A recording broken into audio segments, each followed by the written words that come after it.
বঙ্গোপসাগরে পৃথক দুটি অভিযান চালিয়ে নিষিদ্ধ 3টি আর্টিসানাল ট্রলিং বোট, 30টি ট্রলিং জাল ও বিপুল পরিমাণ সামুদ্রিক মাছ সহ 53 জেলেকে আটক করেছে কোস্টগার্ড।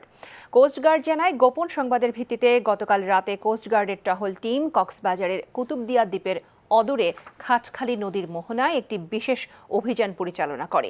অভিযানে ওই এলাকা থেকে একটি অবৈধ আর্টিসানাল ট্রলিং বোট জব্দ করা হয়।